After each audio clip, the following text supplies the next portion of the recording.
To learn more, visit World Wildlife Fund at wwf.earth/food waste and spread the word that food should never be trash. Are you tired of static? Wish you could take your favorite Virginia radio stations with you wherever you go? Then you need to discover the power of streaming. That's right. You can now easily listen to the Virginia Talk Radio Network for insightful discussions and local news. From the VTRN News Center, I'm Bill Trefiro. And groove to classic hits on Rewind 1039.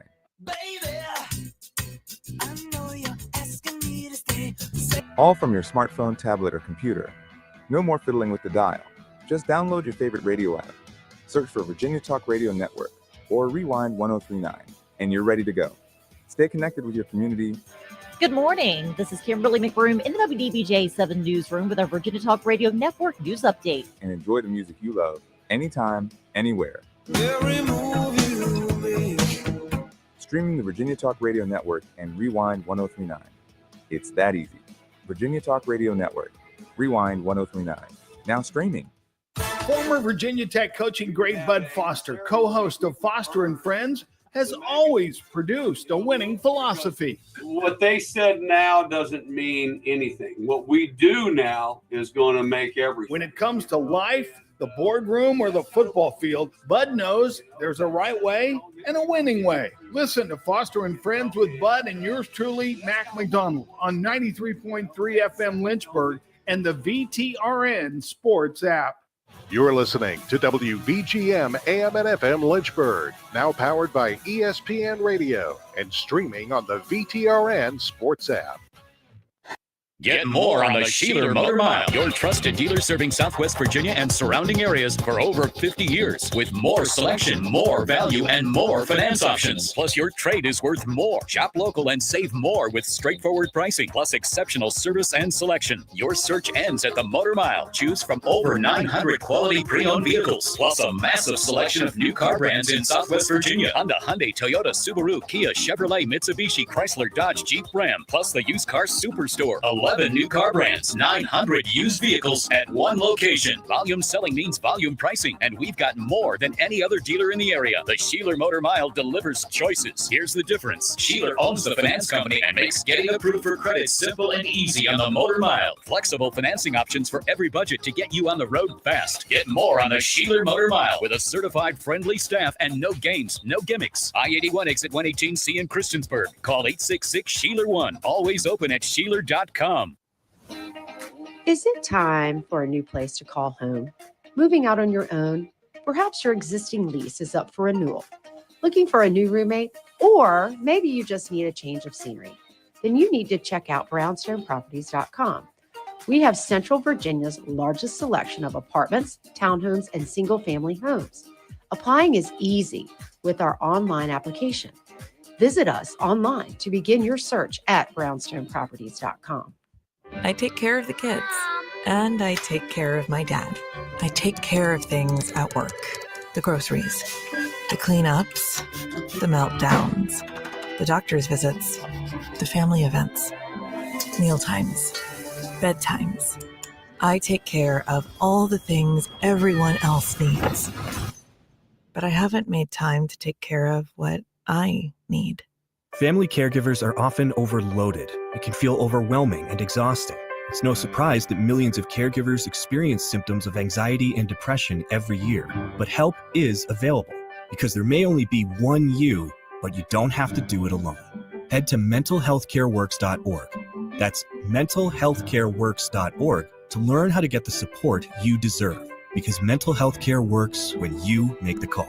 If you're experiencing a mental health crisis or thoughts of suicide, dial 988, a message from the American Psychiatric Association Foundation. So why is this TroSwallow.com Fast Take coming your way from an airport parking lot?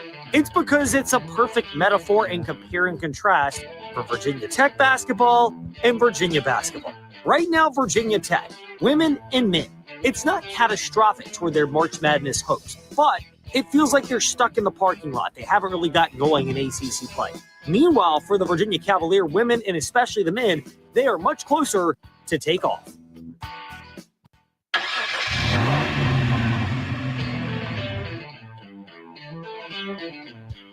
You're stepping into the fast lane on the VTRN Sports app, 93.3 FM and 1320 AM Lynchburg, or by asking Alexa or Google Home, open VTRN Sports Lynchburg. Now, take the fast lane through the topics that matter across the Commonwealth. This is the Fast Lane with Ed Lane. The news came down last night. Actually, it came down yesterday. I guess you would call it afternoon or early evening. But it was specifically about Frank Rocco, 20 years as LCA Bulldogs head football coach. Rather quietly announcing that he's stepping away at the end of this school year, meaning basically that this past season was his last coaching the LCA Bulldogs. Kind of seems to fit his style. The timing is right. We're at the point now in the early portion of January where a lot of the high school football programs in the area, pretty much all of them, are beginning their workouts to get ready for next season. And they're not 100% full participant because in a lot of cases, while the demands are strenuous, there are some players that borrow time with different sports, baseball, basketball, wrestling, lacrosse, and then they work their way in to workouts when time happens. But if you're not involved in one of those sports or a sport in the winter or spring, then the expectation is if you play football, that you're involved in the conditioning program for football. And if you are involved in a sport, you work your way into football conditioning as your other schedule allows, which, for one, tip your cap to the high school football players because it's a very demanding schedule and it's very demanding the amount of requests and time that's just generally speaking put on them and what's expected. But that's why the timing was perfect for Frank Rocco stepping away at this time, or at least announcing it as the LCA Bulldogs football coach. You're at the point where you realize you've got to make that decision sooner or later. But, this is also the reality of understanding the job, understanding what it takes. And you put all that together, and I guess you could say you put it all into a blender, and you realize that this is largely about putting kids in the best place. Because if some programs are having these type of expectations, then essentially everybody has those type of expectations. And it's just the nature of it. The other reality is Frank Rocco got to the point where LCA had the biggest target on their back in local football. Some of that I can understand the argument that it is brought on by themselves. Let's call a spade a spade. Plenty of schools in high school football. Football is probably the biggest example, but even I would imagine it happens in other sports. To get my usher on for a moment, I don't know as much about certain sports, but I know in football and in some other sports, bigger attention, highly competitive sports, players will move based upon where they want to be played. And frankly, it happens from one public school to the next. I get the Logan Thomas family situation drew all the headlines, but part of the reason why I never found it egregious is that type of activity has taken place in so many other places and instances. I go back to my time when I was in Martinsville, Virginia, where there was the old adage that if you wanted to play basketball and lived in the county, you, for those watching VTRN Sports and Fastlane, Ed Lane, Facebook Live, and YouTube, if you lived in Henry County and you wanted to play basketball, you wanted to play for the city of Martinsville Bulldog basketball. And you would, air quotes coming here, move in or start to live, in quotes, with a relative in the city. And here's the funny thing. There wasn't a lot of consternation about it because if you wanted to play football, Bassett, more recently Magna Vista, then you would, same air quotes here, move in with somebody in the county if you lived in the city. Like, this stuff has been going on. And it's not just in that area. It's more pronounced in the 757, the Richmond area, certainly Washington, the Northern Virginia area, if you want to call it that. But I mean, there are examples here. And look, I've seen it before. I've never found an issue because I've seen players on plenty of rosters, Glass, Rustburg, Brookville, JF. Yes, I'm calling them out as well. Liberty back in the day, Heritage, Amherst. So I got all 7 public schools plus LCA. Like, this has been going on. But the most basic thing about LCA, and people love to take shots at Frank Rocco and take shots at LCA for this, but the reality is, when you're a private school, which LCA is, there is no district from whom you're automatically assigned a pool of players. So for players to come play for you, they're going to have to make the decision, or their families are, to transfer from some type of school.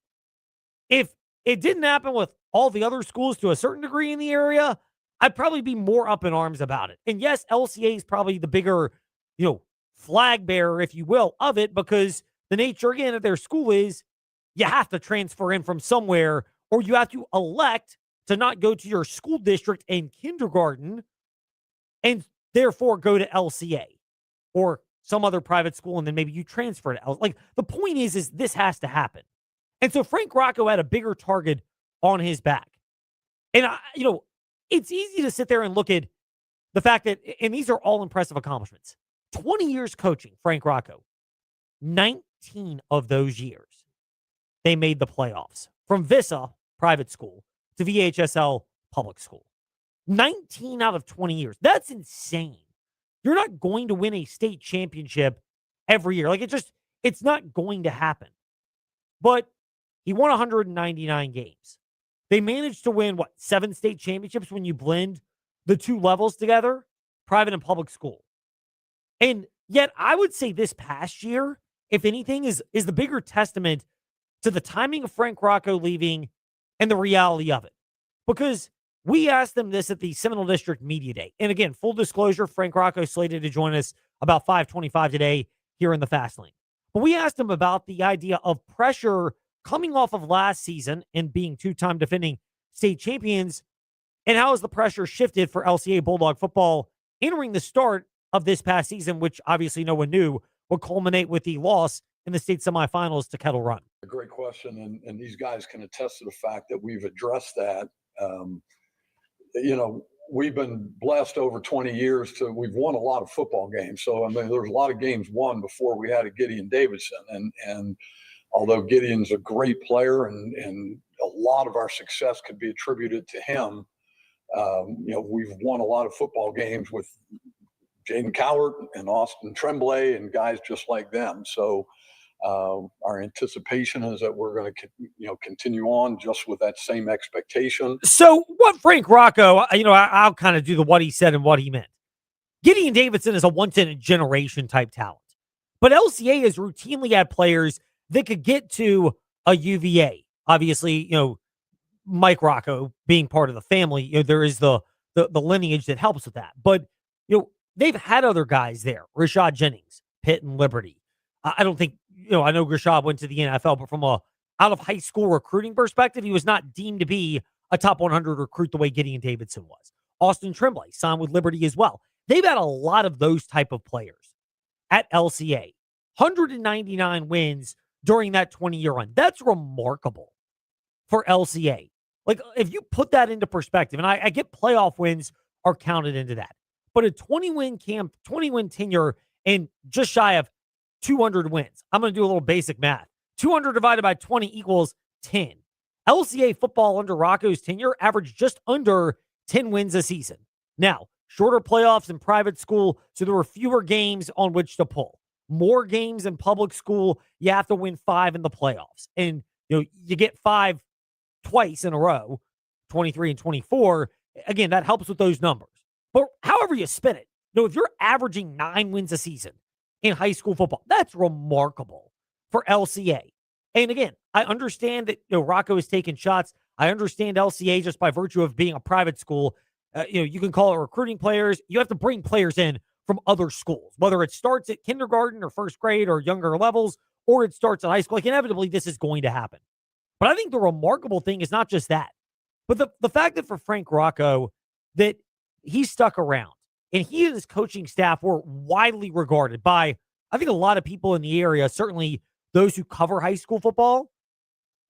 It's hard for me to say they're the best coaching staff, or they were under Rocco in Virginia, because I don't know about every single coaching staff all across the Commonwealth of Virginia, but I would say top 5. Like, I think you could easily make a compelling case based on their resume, not just wins and losses, but players developed, consistency of doing it, top 5. And a lot of it is the years like this past year where you're not winning with the generational talent, you're winning with coaching acumen and X's and O's. There might have to be a little bit greater attention to detail. Just like you said, Gideon might have been able to break a 70-yard run and he had a 2-play drive. Well, now we may have to put 10-play drives together, and that entails being a little bit crisper, a little bit more attentive to detail, possessing the ball. And so a lot of the precision parts of the game are going to have to be elite this year, and being able to maintain 10 and 12 play drives. And that's the thing about LCA. Like, ultimately, they did not have a game breaker. And when it all, pardon the expression here, but it hit the fan in the second half where they had the lead at Kettle Run and they couldn't score in the second half. And literally everything that could have gone wrong did go wrong for LCA in that semifinal loss at Kettle Run. Like, first of all, inevitably, it's really hard to 2 in a row, much less 3 in a row. Like, at some point, a loss was bound to happen somewhere. And I'm not talking Ironton. But by the way, again, that's another side note about this. LCA found it harder to schedule games. In the last couple of years of Frank Rocco's tenure, they would routinely have 9 regular season games because they couldn't quite fill out their non-district schedule. It became really difficult for them. Again, when you bring in players the way they do, I get people are reluctant. When you have the success they do, I get that. But it's not just LCA. Heritage and JF have encountered that situation as well, where it's a challenge to put tough games on your schedule. LCA, JF, and Heritage are not in the spot like a lot of those Richmond schools where there's so many private schools and so many good public schools that they can all kind of play each other if they're not in the same district. You can play up, you can move around. It's harder. And you're also in Richmond, an hour and a half, 2 hours from the Virginia Beach area. It's a lot easier to justify making the trip there an hour and a half to 2 hours to Northern Virginia to get a lot of higher end competition. It's harder in Central Virginia, especially the idea of a home and home. So, and again, it's not just LCA. It's other schools, successful ones, that are going through that. But you put all that into a blender, and I think all of it cumulatively is why Frank Rocco had such a good run at LCA and why it should be lauded for what he did. Again, I'm not sitting there ignoring all the facts of the situation with Frank Rocco's run. But the other reality is, and I think this is the telling thing, he could have easily bailed at the end of the Gideon Davidson run and said, "What? Hard to find another generational talent. I'm going to hand it off to someone else." And then the program falters. I think it's remarkable to stick it out through this year. I'll be curious. Again, we're slated to speak with Frank Rocco in about 10 or so minutes here in the fast lane. But I'll be very curious about that because, and I've seen so many coaches before where they have a once-in-a-generation talent. And then as soon as that talent leaves, it's like the talent is a senior and the coach might as well have senioritis and be gone. And the program has to do a full reset. That's really hard. Now, who knows what kind of reset LCA will do? That's a loaded coaching staff. If there's ever a program where promoting from within might make sense, even if there's an inexperience at the head coaching position. LCA is the type of program where I think there are viable candidates, multiple ones, that are worth considering. And I'd imagine it's a pretty attractive job, although, again, we've seen it before in sports. When you have to replace the legend, it can be a real challenge versus having a step or two removed from it.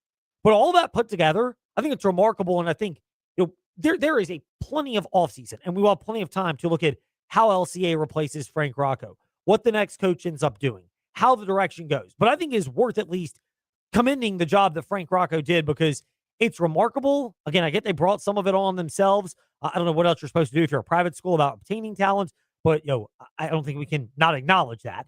But all that being said, he won the right way, and he could have easily done it's going to be my final year. Let's make it all about me.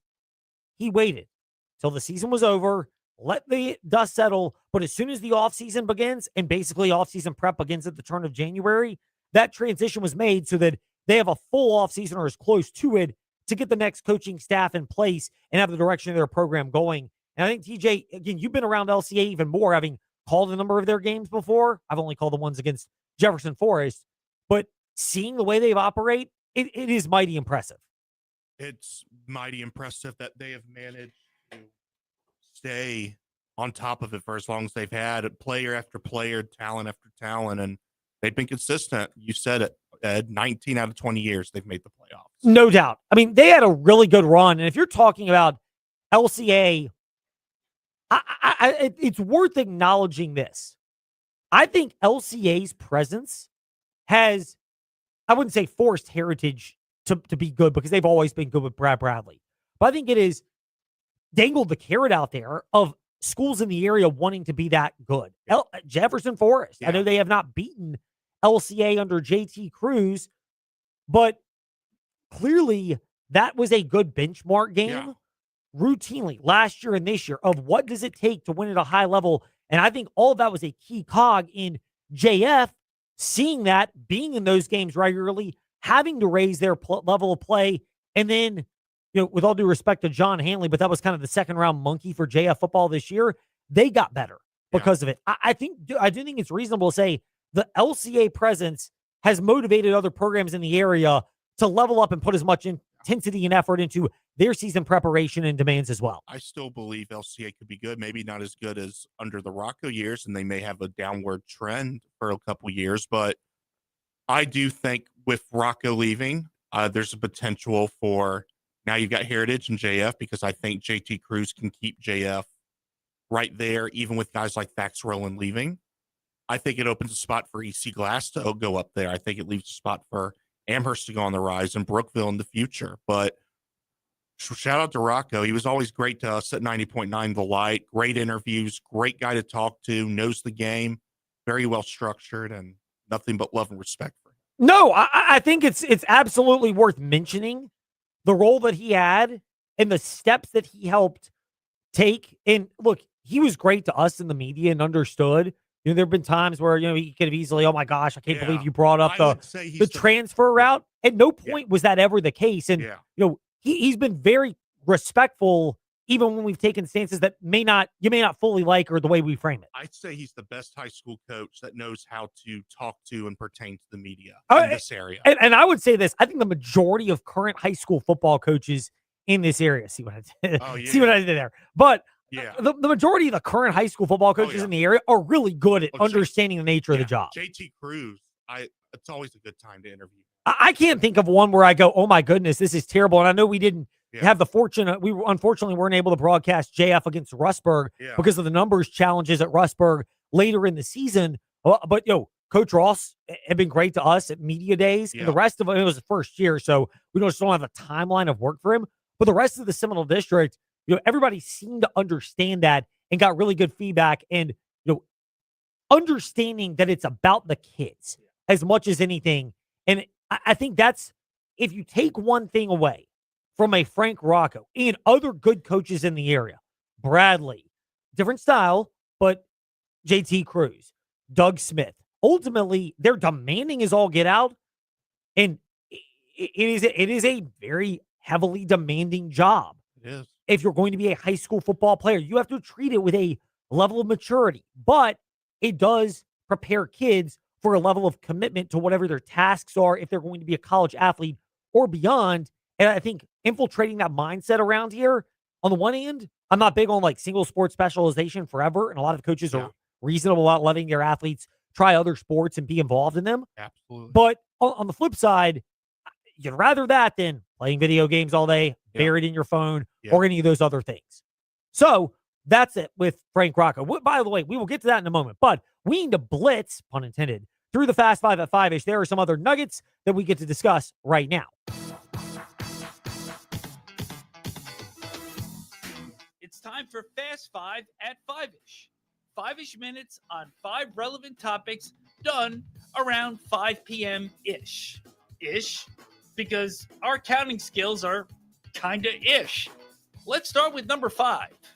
The NCAA Division I cabinet slated to discuss allowing sponsored jersey passes during competition, particularly football and basketball, as they will allegedly have that discussion middle of next week, January 13th through 16th in Washington, D.C. This, according to Sports Business Journal, as reputable as it gets. I mean, this is an inevitability, right? I mean, we're seeing it in the majority of sports. Baseball has it. Basketball has it. the NFL doesn't really have it. I'm sure they will at some point. I'll be honest, I'm kind of surprised we haven't seen some type of jersey patch, a little VTRN logo or a little InsaneRadioDeals.com logo, which, by the way, if we want to bring it and the VHSL wants to allow it, maybe we'll do that for high school sports so that we can be, pardon the expression here, but pimping our brands all over. But alas, since that's the case, the reality is this is inevitably going to come because finding financial resources is the name of the game, and schools will bucket this if it is not allowed. Can you really see the SEC and the Big Ten saying, we're going to forfeit a source of revenue when we need as much revenue as possible, including leading into the new deal? Everything appears to be settled for now. Damon Williams, the saga of the Washington quarterback who agreed to a $4 million NIL deal, signed it, or rev share deal, and then wanted to hit the transfer portal because, shock, Mr. Helicopter, I have to just bleep up, Lane Kiffin, happened to try to persuade him to leave. Apparently, the agent representing Damon Williams and his legal team are backing off. Damon Williams is saying now he's going to stick at Washington and not go into the transfer portal. I can't help but wonder, how's this going to fly within the program? I mean, ultimately, greater talent leads to greater tolerance. I don't know if it's as big of a deal now as it would have been in prior years, but man alive, I mean, you got to wonder about the loyalty of a player and his priorities and focus in the way the program would receive him when it's clear it didn't seem like he really wanted to be there. Can I say forever a Husky now? Yes, you may. I love it. TJ, way to play on our theme from earlier in the week. Meanwhile, Number 3. NASCAR set to announce their new championship format Monday at 3:30 p.m. Can I throw a little word of caution out there to those that might like to throw shekels down on betting? And again, hey, I'm all for doing it responsibly and understanding this is an entertainment avenue. If you can't, and I think it's important to note, it's okay to put the brakes on it, to stop, to find a way to ask for help because you don't want it spiraling out of control. One example is if you're trying to make your projections for who's going to be the NASCAR champion, why wouldn't you wait until Monday afternoon and you at least know what the format is going to be? Because until you know what the format's going to be, what are we doing betting when we have no real concept yet? Now, if you get word from your frontstretch.com reporters or other experts in the area and they drop it, maybe you want to jump ahead. Again, if that's your thing, go right ahead. But I'm looking forward to this. If you ask my preference on championship formats, I would rather there be 4 races for 4 rounds of the NASCAR playoff or 4 races for 3 rounds of the NASCAR playoff. I'm fine with it. I can settle on a compromise of 5 and 5 for round 1. You whittle out half the field, 5 for your championship format, or just a 10-race championship format. I'm fine with all of those. I am not in the 36-race format because if you have a runaway champion by the end of the year, you're kind of in, what are we doing here? And I like some level of drama to unfold. Meanwhile, Number 2. We didn't bring this up earlier this week, but Virginia went to Virginia Tech on New Year's Eve and lost in 3 overtimes. The atmosphere at that game was, I would say, good, all things considered. And the reason I bring that up is it was good and there was enough energy, but you didn't have a band playing. You didn't have a student section. The Castle Guard was non-existent during that stretch. I get that with 20 or even 18 game before this, conference schedules in college basketball, you have to play games heading into the new year and when students are not on campus.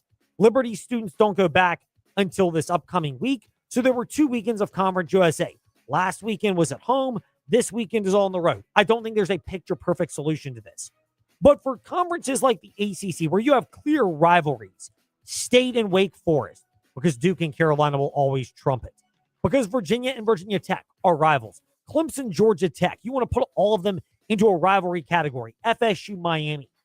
Why don't you have 2 rivalry weekends, and instead of having one of them being at the start of conference play when students aren't around, have one in February, that Saturday when the first Duke-Carolina game is, and have another rivalry weekend at the end of the regular season in March when the second Duke-Carolina game is. I get there's a North Carolina bias in the ACC, but in this case, it's okay. Let that Duke-Carolina game be the guiding timeline around which you can build your rivalry weeks, and the students will be on campus and the atmospheres will be that much better. Meanwhile, speaking of coaching announcements, it's good in the end, but Liberty announcing today that Jamie Chowell is recovering after a successful surgery for what has been termed, quote, according to a release, a serious but treatable medical condition, end quote.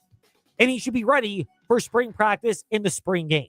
Call it a blessing in disguise. Maybe they kind of knew about this because at the end of the season media availability, Jamie Chadwell mentioned they're going to go back to more of a traditional schedule for spring practice and a spring game, which actually takes place during the spring. By the way, watch it be like 40 degrees and rainy on the spring day in April when in early March, it was like 60 degrees and sunny.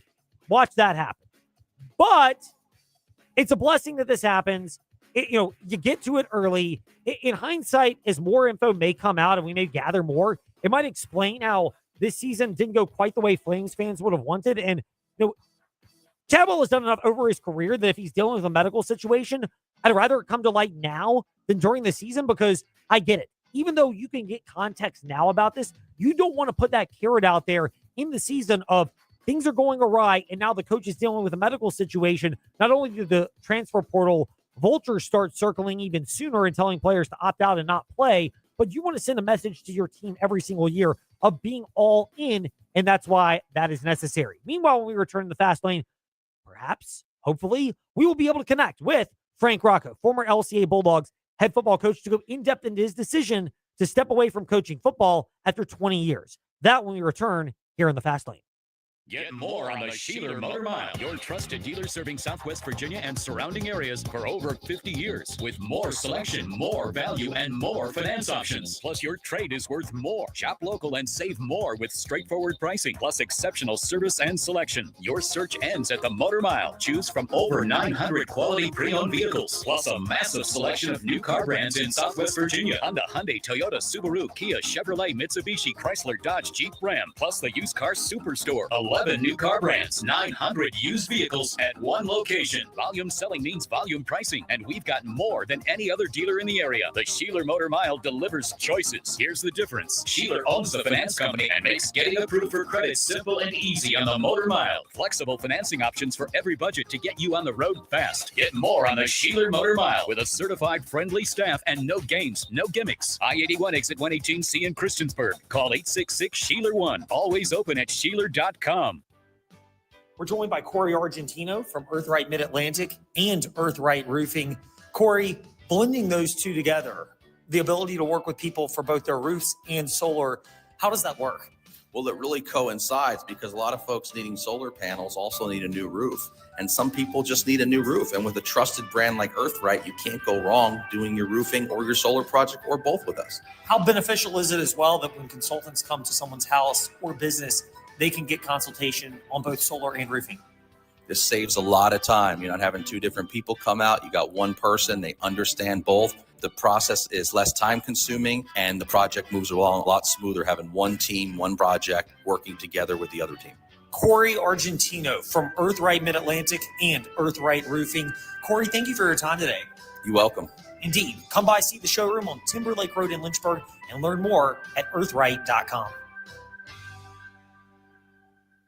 Hey, small to medium business owners, if you're frustrated with slow IT support, high costs, or paying for services you just don't use, it's time for a change. Hi, I'm Colt with We Fix Stupid Computers. We provide reliable on-site and remote support tailored for businesses just like yours. And we go beyond just fixing problems. We empower your staff with real tech knowledge so they can work smarter every day. From repairs to training to full IT support, we save you time, stress, and money. Call We Fix Stupid Computers, 434-525-8590, where smart support meets real savings. Looking for everything happening in and around Central Virginia that used to be in the morning paper? Start your day at the LynchburgPortal.com. Get the latest news updates from Bill Trevero, plus up-to-date weather from VTRN's own in-house meteorologist, Matt Ferguson. So you're always in the know before you head out the door. Want to listen on the go? Stream classic hits on Rewind 103.9. Get breaking local news on WIQO, or catch the best sports talk and play-by-play on VTRN Sports, powered by ESPN Radio, all right from the portal. Looking to save? Check out insane radio deals for great local discounts, or explore local podcasts featuring the voices and stories that make our community special. Plus, connect with local businesses through the Lynchburg Business Alliance directory and stay in the loop on the latest events from Lynchburg Tourism. It's all right here. Local news, weather, sports, deals, and more at the LynchburgPortal.com.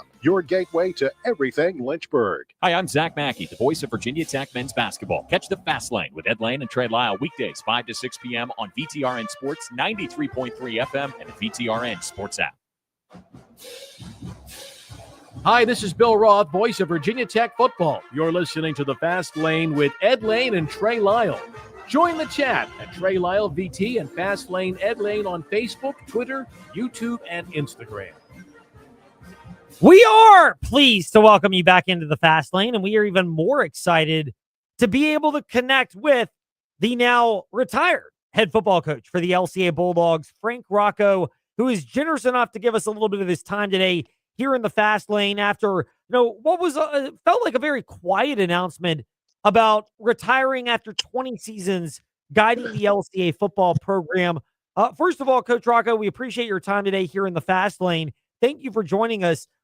Take us through when you came to the conclusion and when you realized the time was right. Yeah, thank you, Ed, for having me on. We kind of do things, with little fanfare, I guess, at LCA, and I appreciate your willingness to, kind of have me on and explain, the timetable and everything that transpired. I think many people may know in 2024, I was diagnosed with a blood disorder, a cancer. And it in itself is not something that's going to kill me per se, but if I don't keep my levels regulated, that could lead to other very significant, issues. And so, I've been grinding through the last 2 years coaching and doing just fine. This year specifically, though, at the end of the school day, the work day, I was just wiped out, at the end, 2 o'clock, 2:30, and then having to go out to practice and muster energy, and, adrenaline would always kick in, and was able to kind of get through the season. But, at the end of the year, I just really felt like, there was going to be a time very shortly that either I was going to put myself in significant danger or I would not be myself and wouldn't be able to do things with the same passion and energy that I always did. And that would be unfair to the kids and to the program. So, I just felt like it was really best at this time to kind of step aside. We've got a great group of kids coming back, and whoever will take over after me, the cupboard certainly isn't bare, and we'll set them up for some success. Frank Rocco with us here in the Fast Lane, the LCA Bulldogs head football coach. How much is it a testament to your assistant coaches, to the leaders on the team for the last couple of years, that as you were going through your health challenges and needing some energy, sure, you were able to bring the adrenaline that you noted, but also that it seems like you're not able to get through that also if you don't have a real solid core of leaders. Yeah, we have a great coaching staff, and quite honestly, my prayer is that, we've got a plan in place, but, most schools have to go through processes and things like that. We have a coach on our staff that I really feel is young and energetic and is a student of the game, and he can take it and run with it. And if that would happen, our entire staff would stay likely intact. Ed, Jake Grove is our offensive line coach. He's been with us now for 3 years, and Aaron Stam, who used to be a coach on Liberty University staff, was on our staff this year. My son Mike is our quarterbacks coach, and played at a very high level, and so it is a extremely quality coaching staff. And you're right. I mean, without those guys and other support people around us this year, I really wouldn't have been able to do it.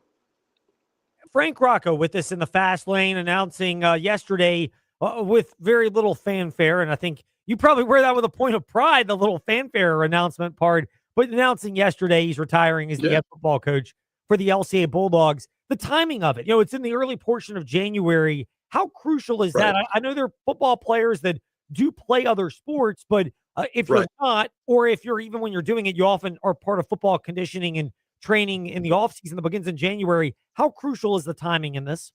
Yeah, extremely. Our athletic program is always, especially from the football perspective, I've always encouraged our kids to play multiple sports and, experience other things and be coached by other coaches and things like that. But there always is a contingent of guys that, they're not gifted in other sports and they're just football guys. So you need to kind of maintain that continuity and that conditioning throughout the course of the year. We've never been a program that's going to really go 365 days of just grinding. And, when you get to August, you're almost, worn out, so we've always kind of paced ourselves.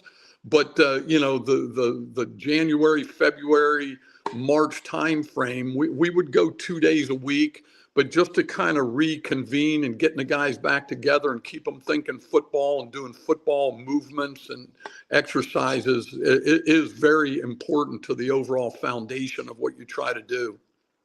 Frank Rocco with us in the Fast Lane. Frank, you mentioned things that are important and kind of looking at the transition from your being the head coach to where the direction goes with LCA football. How important was it for you? And I'm not trying to single out any one particular coach, but you had a great run with 2 years, 2 state championships, the last 2 years that Gideon Davidson and Easton Ware were there. And I've seen this so often in sports around at different high school sports, football, basketball, baseball, all across the board, where a generational talent or two leave and all of a sudden the coach leaves as well and the program almost has to rebuild. How important was it for you to be at LCA this past season so that there would be a leveling?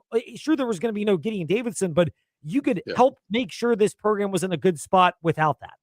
You know what? I'm not blowing smoke, Ed, but you are right on it. You are right on it.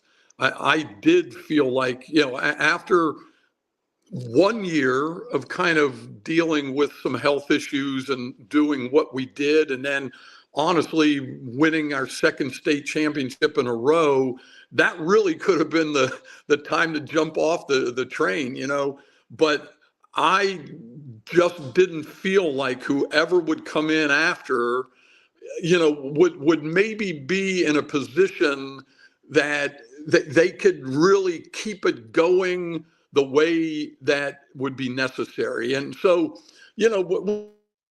we weren't as talented this year, but our kids fought, and we won double-digit games again. Went to the state semifinals and had a tremendous year. Not to say that somebody else couldn't have done that. That's not at all what I'm saying. But what I am saying is that I knew that our younger classes were very formidable. We only had 10 seniors on our team this year. We've got 25 juniors and we've got 20 some sophomores. So those guys now, after getting through this year in the great maybe overachievement maybe that we did, now the 10th and the 11th graders now will come up, and that is a formidable group. And I just feel so much better about maybe someone coming in now and being able to take it and run with it and being in a very good situation. Frank Rocco with us here in the Fast Lane discussing his retirement as the football coach at LCA after a very successful 20-year tenure. For me personally, the 19 playoffs in 20 seasons is the staggering stat. You averaged just under 10 wins a season. And, you look at all the challenges that go into that. We could rattle off stats all day. Is there a stat? Is there an accomplishment where you look back on your coaching tenure and go, wow, that's one that I'm really proud of? Oh, man. Just recently, because of, retirement and, reminiscing, and we just had our banquet a couple weeks ago, you kind of start putting some thought into, obviously seasonal stats, but then you look over the history of the program, and we've done that recently. And it is, things that you don't even know that were accomplished until you actually sit down and look at them in the black and white. And, Yeah, there are. I mean, and I don't want to over spiritualize things, but I mean, it's such a God thing. Some of the things that have been accomplished here, and I can't take credit for it. Coaches, God had his hand on our program. We've had great kids that are very coachable. We've had parents that allow us to coach their kids. I mean, yeah, certainly we're a Christian school and we put God first, but it's not a little mamby-pamby church little program that we run. I mean, we are demanding, and a lot of parents today don't let you be demanding on their little Johnny, and we're just so thankful that our parents have bought in to what we're selling, and we've had great success with it. The partnership between coaching staff and parents and players just buying in and doing what it is that we do in the program. And we've been so blessed. 85 of our players over those years have gone on to play college ball, and some of them in the NFL. And even today, even these recent years, we've had the largest number, like in a 2 or 3 year period, of kids going on and playing in high level Division I programs. So it has just been a blessing. But if you'd ask my wife, in high school coaching, the 300 career wins is really the milestone. If you can get there, and I'm not going to get there. I'm at 294, and there are some people in my life that say, "Man, go, come on, you can do it one more year." But again, that would be the wrong motivation for coaching, and our kids deserve better than that. So I'm going to come short on that one milestone, but there's been so many great memories and accomplishments. It's just, too many to even name right now. There are a lot of them, and Frank Rocco has been generous enough to weigh in on some of his fondest memories coaching, but also the decision, where things go from here, and everything that has gone on into his retirement after 20 years leading LCA Bulldogs football. Coach, thank you for your time in the fast lane. I guess we can still call you that even though you're retiring. Yeah, absolutely. That's the only thing I respond to. Thank you. Indeed. Frank Rocco with us here in the fast lane. See, he's better than we are. I have to respond to a lot of things because unfortunately when you're in my position, you get name called a lot. Frank, thank you for your time. We appreciate it. And all the best in retirement. Thank you, man. Appreciate it. God bless. Indeed. Frank Rocco with us here in the fast lane. When we return, Ryan Lee previewing the NFL playoffs. He'll be on the call for the first game of our 6-game playoff slate tomorrow afternoon right here on VTRN Sports. He'll discuss that, plus the FCS Championship thriller, Montana State over Illinois State, and James Franklin. All that when we return here in the fast lane. Mark Dalton here with Terry Volkswagen. Get ready to fall head over heels for the perfect VW SUV. One size doesn't fit all, though, and that's why Volkswagen has an SUV for everyone. From the compact and affordable Volkswagen Taos to the tech-packed Tiguan and the spacious Volkswagen Atlas. No matter which one fits your lifestyle, you'll love the comfort, performance, and safety. Stop by Terry Volkswagen on Forest Road in Lynchburg or check us out online at terryvw.com. Terry Volkswagen. You'll love our cars. When shopping for auto liability insurance, it's wise to consider the best policy, not the cheapest. Hi, I'm Randy Trost with Trost Law. It's crucial to have more than the minimum insurance on your auto liability policy. This protects you if you injure someone or if someone without proper insurance hurts you. Having the right policy ensures you have sufficient underinsured coverage to take care of you and your family. To learn more how we can help you navigate these challenges, visit us at trostlaw.com. That's trostlaw.com. Hi, I'm Chuck from Aquatrack Adventures in Salem. The Virginia Talk Radio Network and InsaneRadioDeals.com have helped our company grow by sharing our company's message throughout Central and Southside Virginia. The gift cards and experiences sold on InsaneRadioDeals.com have brought us many new customers. If you're a business that wants to grow with a message that resonates and gets results, I highly recommend InsaneRadioDeals.com and the Virginia Talk Radio Network. Simply put, it works. New year can mean new changes in your life, but you know what will never change? The great deals that you get on InsaneRadioDeals.com. And we don't just feed your taste buds, but we feed your adventurous side, your hobbies, your interests, with great rates on Rise Up climbing passes, Aquatrek Adventures, and Crosswide Athletics Club. Or if you're a sports nerd like me, we got gift certificates for a seaofred.com and BNC Sports located at River Ridge Mall. All this and more at InsaneRadioDeals.com. Step into the Fast Lane 24/7 at Trey Lyle VT and Fast Lane Ed Lane on Facebook, Twitter, Instagram, YouTube, and wherever you listen to podcasts. Now, back to the Fast Lane. A slew of games coming up this weekend. VTR and Sports Facebook page or Fastlane Ed Lane and TJ_Wilkerson8 Facebook, Twitter, Instagram to keep up with how you can find out what games we will be covering throughout the weekend. But the easiest way to remember it is just this. We'll have some Virginia Tech basketball, and then, more importantly, we will have the NFL playoffs, including the kickoff game of that you'll be hearing 4:30 kickoff, 4 o'clock airtime, with the man who is generous enough to join us now. Can we say safely from Charlotte, Ryan Leaf, Westwood One analyst, who's with us in the Fast Lane? Safely from Charlotte, yes.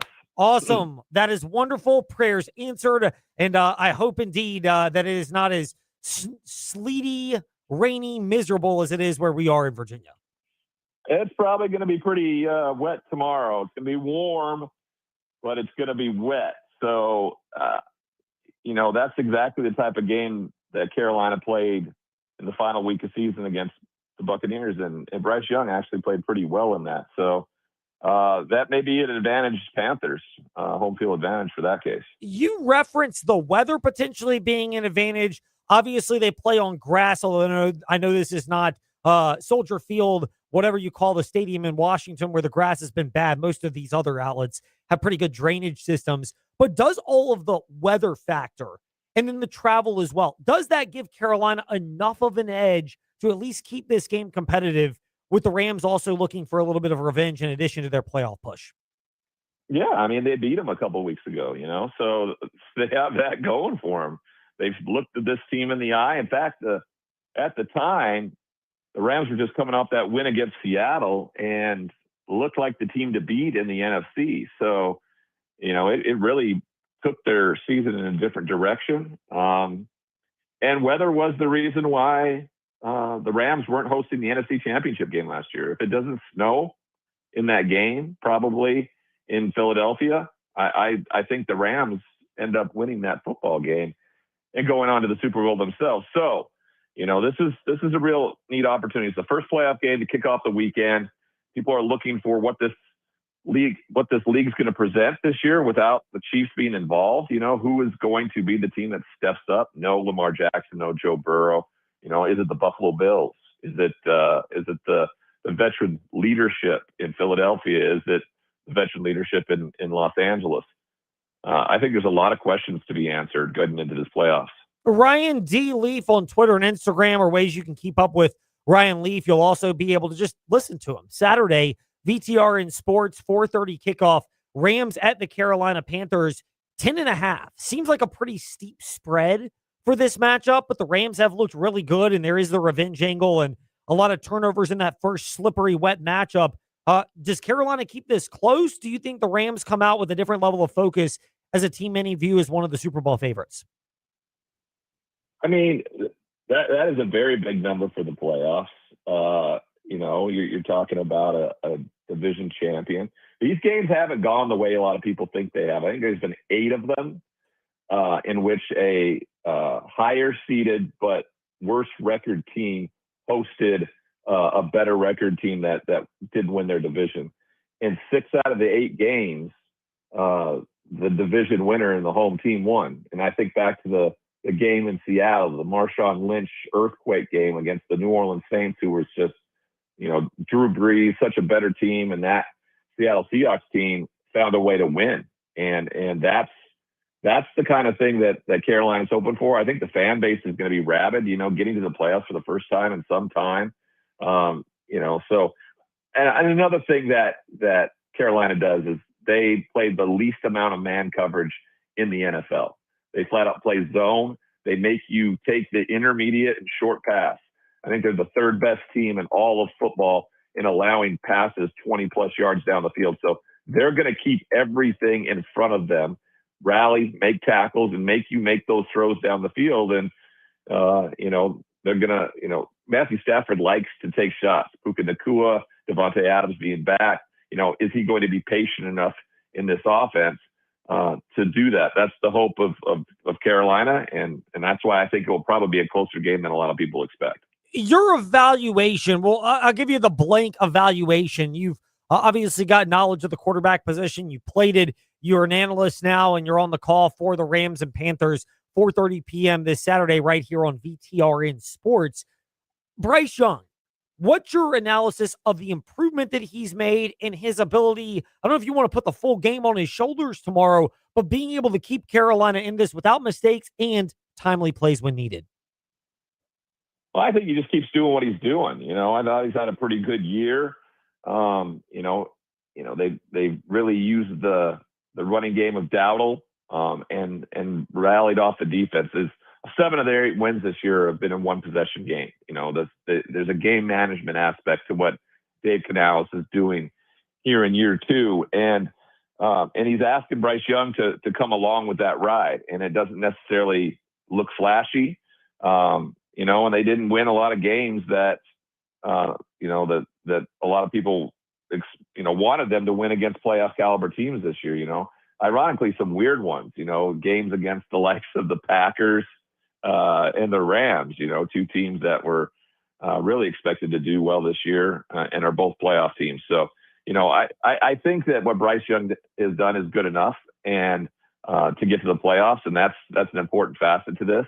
And he's just got to continue to get better. And I think he is. I really do. There's games in which I think he's in heavily amount of control of what he's doing out there. And like anything else, you look around the league and, quarterbacks are up and down when they're playing against the likes of some of these defenses in this league. And Bryce Young's done a good job of, I think, balancing that act and playing well when he needed to. Ryan Leaf with us here in the Fast Lane at Ryan D. Leaf.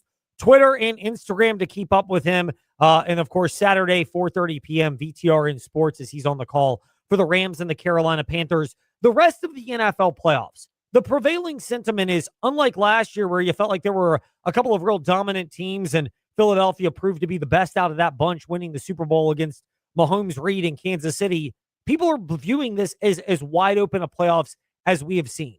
Are you on board with that sentiment? I am. I mean, I don't see why you wouldn't be. They're not the usual suspects. It's quite wide open. The 1 seeds are 2 teams that I don't think anybody expected to be the 1 seeds.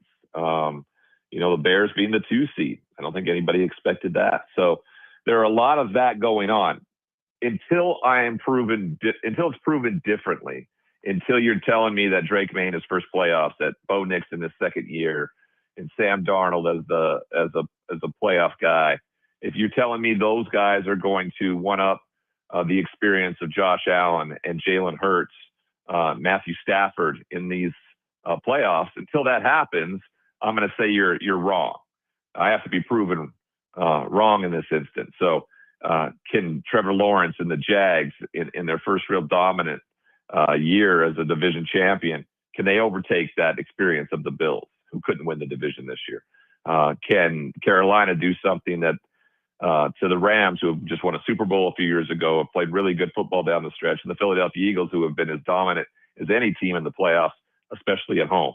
So until any team can come and do something to disrupt that, I'm apt to think that this postseason is based in the Bills, Eagles, and Rams right now. If you're looking at the teams that I think can get to the Super Bowl, could be completely blown out of the water because Drake May's been so good this year, because Trevor Lawrence and the Jags, and more importantly, the Houston Texans and that defense is playing so well. There are so many different options. The 2 teams that I would probably tell you that don't have a chance to win the Super Bowl this year are the Carolina Panthers and the Los Angeles Chargers. Those are the only 2 teams out of the 14 that are currently entered into the playoffs that I don't think that have a chance to win the Super Bowl. So you put your category, you got 2 Chargers and Panthers that will not win. You've got 3 that you really trust with experience: Rams, Eagles, and Bills. Of that tier of the remaining teams that are in between, which one do you like the most and why? I probably like the Houston Texans simply because of that defense. The defense is so good. They get after the quarterback with 4 guys. They play coverage in the back, get turnovers, and then their quarterback has figured out that he doesn't have to be the star. As long as he doesn't turn it over, they can win these football games. I think Houston may be the sexy pick in all of this because of that defense and what D'Amico Ryans has been able to do. So it's tough going to Pittsburgh. It's tough going outside in the cold. They're used to playing indoors and everything like that. They've made it to the divisional round the last 2 years. And for them to keep continuing going, they're going to have to do that again to get over the top as the 5 seed. They would most likely, then have to go to, the 2 seed, depending on what Buffalo does with the Jags. And you're looking at, a situation where Houston's playing in the AFC Championship if you're not careful. So I like Houston. I think the defense and the caliber of quarterback play over the last few weeks, I think is a difference maker in the AFC. On the NFC side of it, I just like the Rams. I think that they, I would have argued they were the best team, and somehow, that punt return in Seattle changed the dynamics of everything completely. And they lose that game. They lose to Atlanta, and then they have to settle for the seed that they are. I think they actually lucked out getting the 5 seed, getting to go to Carolina in the first round instead of falling back and having to go to Philly like San Francisco did, or even having to go to Chicago to play these games. So I like the Rams on the NFC side of it. So it wouldn't surprise me at all if it was Rams, Texans for the Super Bowl this year. You know of Ryan Leaf because of his analyst work, including Westwood One that you heard in the FCS Championship game Monday night. And then you'll hear this Saturday, 4:30 p.m. kickoff for the Rams-Panthers in the NFL broadcast. The greatest credential, of course, is being 13 years sober and a mental health and substance use disorder advocate on behalf, including with the Moninger Clinic. Ryan, we always love pointing that out. We're grateful for your time today here in the Fast Lane. You were on the call for this past Monday's FCS Championship game. Did you notice, and have you noticed, I know when we've spoken before, the purity of 1AA FCS football. Have you noticed, and do you believe that type of championship, first time in over 4 decades for Montana State to win a championship, that will hold a different level of bond for those players than what we will see for the remaining 3 teams or at any point in the bigger revenue generating championships in 1A FBS football?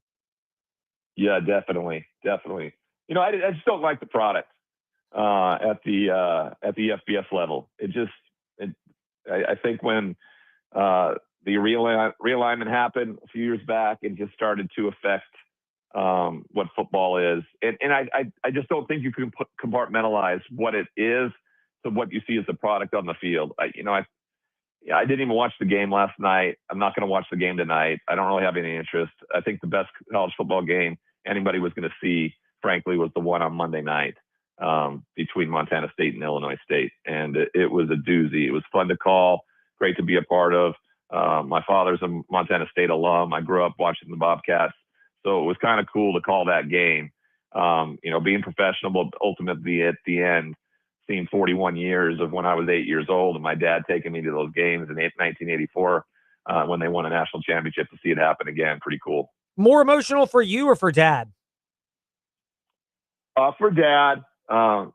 Me, I'm not a Bobcat. I got turned on to football that year when I was 8, about being the Bobcats. My dad's a grad. He's pretty psyched about it. He was more psyched about the semifinal. He went to the semifinal game in Bozeman against their hated rival, the Grizzlies, and where they hung 48 on them. So I think he was probably pretty psyched about that more than even the national championship. It is really cool, and it's neat to see that level of football.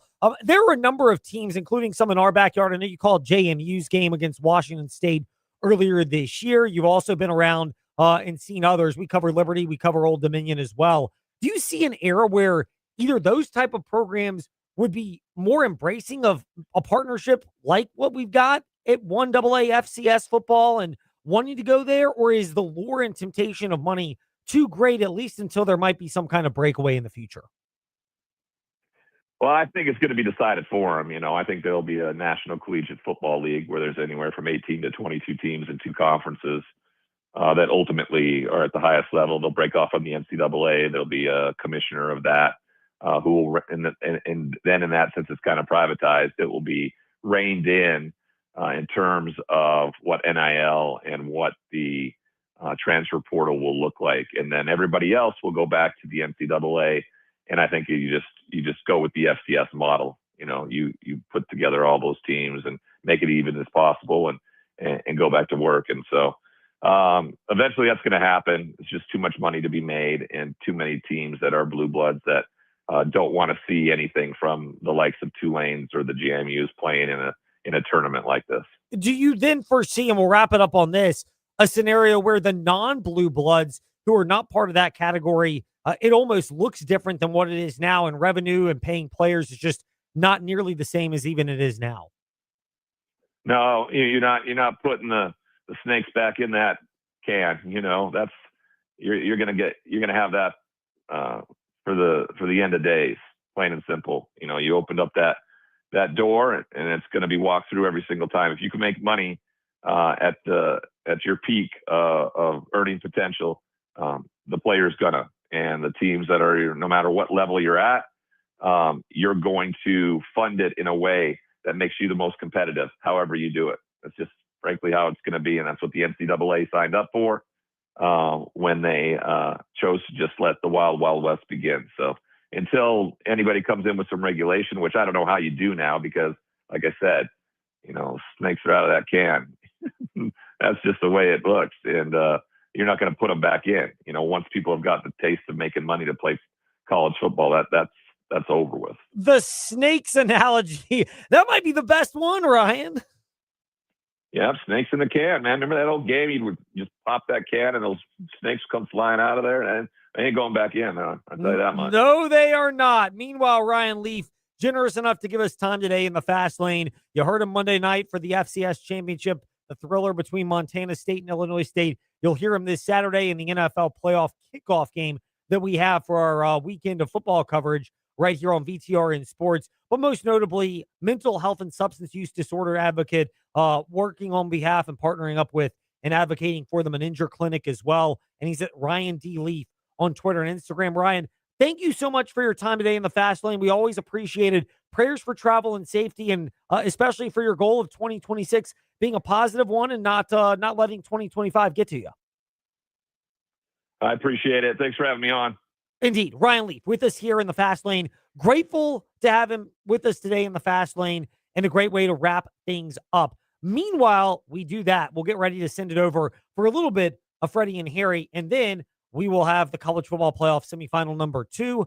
Ryan doesn't want to watch. He could always listen on the VTR and Sports app, which you can do as well, or Fast Lane Ed Lane, where you listen at W227BG Timberlake, WVGMA Lynchburg, WMNA Gretna, Danville, Southside. For TJ, I'm Ed. We're back Monday afternoon at 5.